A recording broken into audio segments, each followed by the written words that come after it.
Okay, सो आज के इस वीडियो में हम बात करते हैं केमिस्ट्री एवरीडे इन लाइफ की। केमिस्ट्री एवरीडे इन लाइफ की अगर हम बात करें तो हमारे नेचर में काफी सारे ऐसे केमिकल सब्सटेंस होते हैं जो बायोलॉजिकल रिस्पॉन्स प्रोड्यूस करने के लिए कैपेबल होते हैं।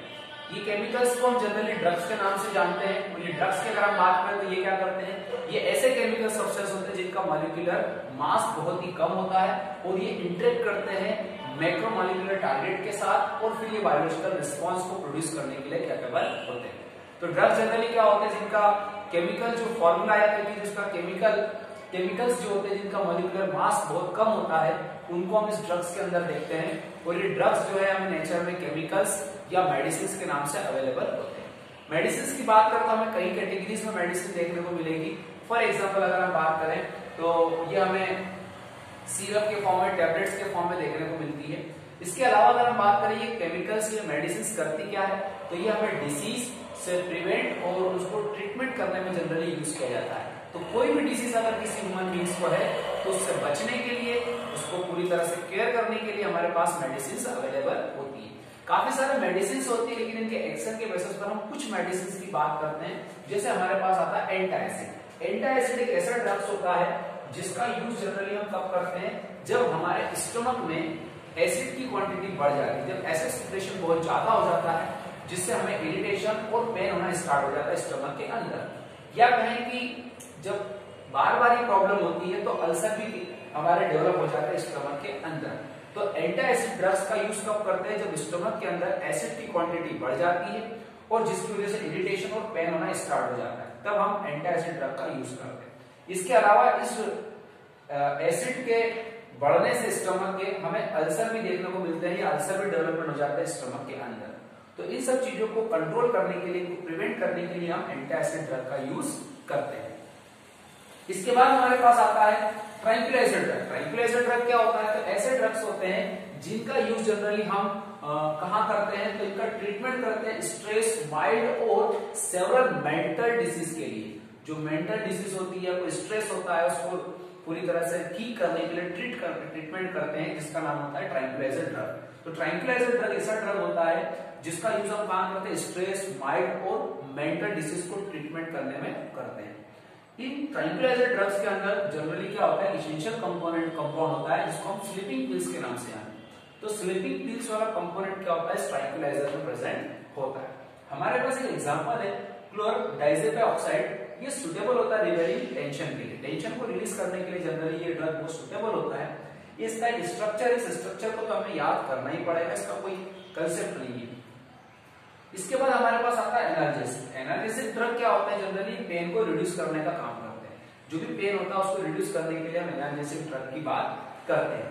एक और बात, एनाल्जेसिक जो होता है इसको हम दो कैटेगरी में पढ़ते हैं, एक नॉन नार्कोटिक्स और एक नार्कोटिक्स।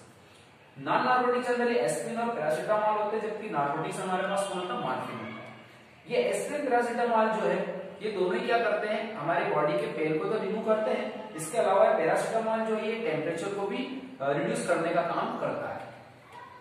ये नार्कोटिक्स की एक अच्छी बात ये है कि ये इनको हम लेने से नींद नहीं आती, स्लीपिंग पिल्स की कैटेगरी में नहीं आते हैं। लेकिन नार्कोटिक्स की अगर हम बात करें तो स्लीपिंग पिल्स की कैटेगरी में आते हैं। इनको लेने से व्यक्ति को जनरली नींद आती है या कहीं की हैबिचुअल भी हो जाती है इनका ज्यादा यूज करते हैं। तो ध्यान रखिए, कोई भी ड्रग्स अगर आप पढ़ते हैं और आप यहाँ पर पढ़ेंगे, मैं पढ़ाऊंगा, तो ऐसा नहीं कि आप मैंने जो बताया और आप जाके मेडिसिन लेकर आए। जब तक डॉक्टर आपको प्रिस्क्राइब नहीं करता है तब तक आपको मेडिसिन का यूज नहीं करना है, ठीक है। तो क्या देखना हमने, सिंपल सी बातें की है कि केमिस्ट्री एवरीडे लाइफ क्या होता है, केमिकल्स क्या होते हैं, ड्रग्स क्या होते हैं। ड्रग्स के केमिकल्स जो होते हैं उनका लो मॉलिक्यूलर मास होता है, वो इंटरेक्ट करते हैं, बायोलॉजिकल रिस्पॉन्स प्रोड्यूस करते हैं, डिसीज से प्रिवेंट करते हैं, उनको ट्रीटमेंट करने में इनका यूज किया जाता है। अलग अलग तरह के एंटासिड से, ट्रैंक्विलाइजर, एनाल्जेसिक, इनकी भी कैटेगरीज है। ये बेसिक्स हमने यहाँ पर एक बात की है, और भी ड्रग्स होते हैं उनकी और हम बात करेंगे, अभी आप इतना जरूर समझे, ठीक है। इसको थोड़ा सा कॉपी करो फिर बता रहा हूँ।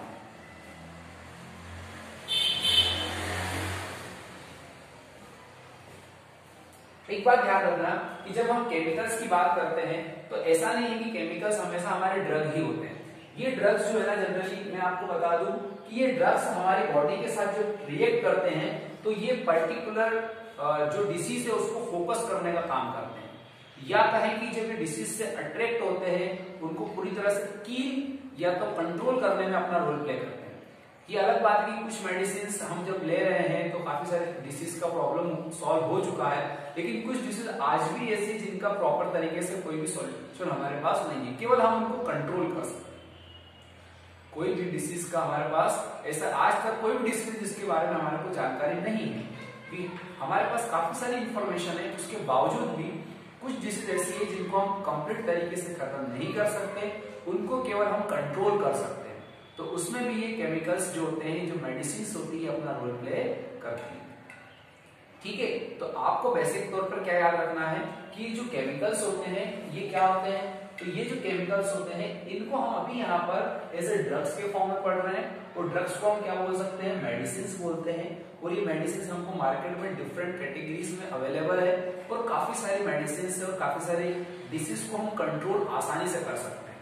ठीक है, जैसे अगर हम बात करें केमिकल्स क्या करते हैं, तो किसी भी डिसीज से हमको ट्रीटमेंट और उसको पूरी तरह से बचाने के प्रिवेंट करने में हमारी हेल्प करते हैं। इसके अलावा ये जो हम देखते हैं कि कितने तरह के मेडिसिन मार्केट में अवेलेबल है, उसमें से मैंने एक सिंपल सा नाम लिखा जैसे एंटासिड, जैसे कि आपने देखा एंटासिड क्या कर रहा है, तो एंटासिड जनरली हमारे स्टमक, देखो और production of acid in stomach causes irritation and pen.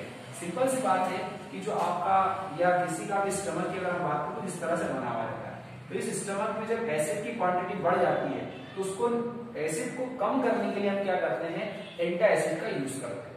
क्योंकि एंटासिड में क्या होता है, कुछ बेसिक से सब्सटेंस होते हैं जैसे मैग्नीशियम हाइड्रोक्साइड, ये जनरली क्या करते हैं, एसिड एंटासिड जो जनरली क्या होता है, इसके अंदर मैग्नीशियम हाइड्रोक्साइड या बेसिक सब्सटेंस प्रेजेंट होता है, जो हमारे एसिड के साथ में रिएक्ट करके उस एक्सेस एसिड को न्यूट्रलाइज कर देता है। तो एक्सेस एसिड जो हमारे स्टमक में है उसको न्यूट्रलाइज करने के लिए हम एंटासिड लेते हैं, जिससे क्या होता है, एसिड न्यूट्रलाइज हो जाता है और एसिडिटी फिर इजीली से रिमूव हो जाती है। एसिडिटी की जनरली हम कई बार सुना है हमने लोगों के मुंह से कि एसिडिटी हो गई है, और वो क्या करते हैं, इनो फाड़ते हैं, पानी मिलाकर पी जाते हैं। तो वो जो इनो है उसके अंदर क्या होता है, एक बेसिक सब्सटेंस होता है जो एसिड को न्यूट्रलाइज करने के लिए कैपेबल होता है। इसके बाद हमने देखा जैसे ट्रैंक्विलाइजर जनरली क्या होता है, कुछ ऐसे पेशेंट्स होते हैं जो एकदम पूरी तरह से मेंटली डिसऑर्डर होते हैं, या उनका जो माइंड होता है वो बहुत कम होता है, तो इसके अलावा कुछ लोगों को टेंशन भी हो जाता है, तो टेंशन को वो रिलीज करने के लिए क्या करते हैं, जनरली मेडिसिन का यूज करते हैं। तो टेंशन को या तो रिलीज करना हो, या कोई स्ट्रेस हो आपको उसको रिलीज करना हो, इसके अलावा कोई मेंटल डिसीज हो आपको, तो उन सब चीजों को रिमूव करने के लिए डॉक्टर क्या करता है, प्रिस्क्राइब करता है ट्रैंक्विलाइजर। और ये ट्रैंक्विलाइजर जनरली क्या करता है, ये हमारी बॉडी में जाने के बाद स्लीप प्रोड्यूस करने का काम करता है। तो इसके अंदर एक एसेंशियल कंपाउंड होता है जो स्लीप प्रोड्यूस करने का काम करता है, इसको हम स्लीपिंग पिल्स के नाम से भी जानते हैं। क्योंकि जो भी पेशेंट को या जो भी पर्सन है जिसको स्ट्रेस है या कोई मेंटल डिसीज है, जब भी डॉक्टर उसको मेडिसिन देगा, ये बॉडी में जाएगी, डिसॉल्व होगी, पूरी तरह से डिस्ट्रीब्यूट होगी, और उसके बाद क्या होगा, ये व्यक्ति इजीली से क्या करेगा, उसको नींद आ जाएगी। इसलिए इसको हम स्लीपिंग पिल्स की कैटेगरी में भी रखते हैं। इसका एग्जांपल लिखा हमने जैसे क्लोराइड ऑक्साइड, ये क्या करता है, जनरली टेंशन को रिलीव करने में यूज किया जाता है। ये इसका फॉर्म स्ट्रक्चर है, मॉलिक्यूलर देखेंगे आप तो इसका स्ट्रक्चर आप पूरी तरह से देखेंगे, ये स्ट्रक्चर को आपको याद ही करना पड़ेगा, इसका कोई सॉल्यूशन नहीं है। हम यहाँ पर एक सिंपल वे में देख रहे हैं कि ट्रैंक्विलाइजर या कोई भी मेडिसिन, कोई भी ड्रग्स क्या होता है और कैसे काम करती है। हम ये एक कंपाउंड है जिसको आपको याद रखना है। इसके बाद हमारे पास आता है एनाल्जेसिक। एनाल्जेसिक क्या करते हैं, जनरली ये पेन को रिड्यूस करने का काम करते हैं, बॉडी के अंदर जो पेन होता है उसको रिड्यूस करने का काम करते हैं। इसको जनरली हम मार्केट में पेन किलर के नाम से भी जानते हैं। तो ऐसा नहीं है कि हमने यहाँ पे ड्रग पॉइंटर जाकर मेडिसिन लेकर आ, विदाउट डॉक्टर के प्रिस्क्रिप्शन हमको कोई भी मेडिसिन नहीं लेना चाहिए। ठीक है, तो एनाल्जेसिक ड्रग क्या करता है, पेन को रिड्यूस करता है, पेन किलर के नाम से मार्केट में अवेलेबल। लेकिन इसको हम दो कैटेगरी में पढ़ते हैं। फर्स्ट हमारे पास आता है नॉन नार्कोटिक्स और सेकंड आता है नार्कोटिक्स। नॉन नार्कोटिक्स जनरली क्या होता है, एस्पिरिन और पैरासिटामोल की कैटेगरी आती है, और नार्कोटिक्स में मॉर्फिन आता है। ये जनरली स्लीप प्रोड्यूस नहीं करते हैं, इसलिए इसको हम नॉन नार्कोटिक्स की कैटेगरी में रखते हैं। और नार्कोटिक्स जनरली क्या होता है, स्लीप प्रोड्यूसिंग का काम करते हैं। तो इस तरह से हम क्या करते हैं, इन ड्रग्स के बारे में देखते हैं। इतना आप देखिए, फिर मैं आपको बताता हूं।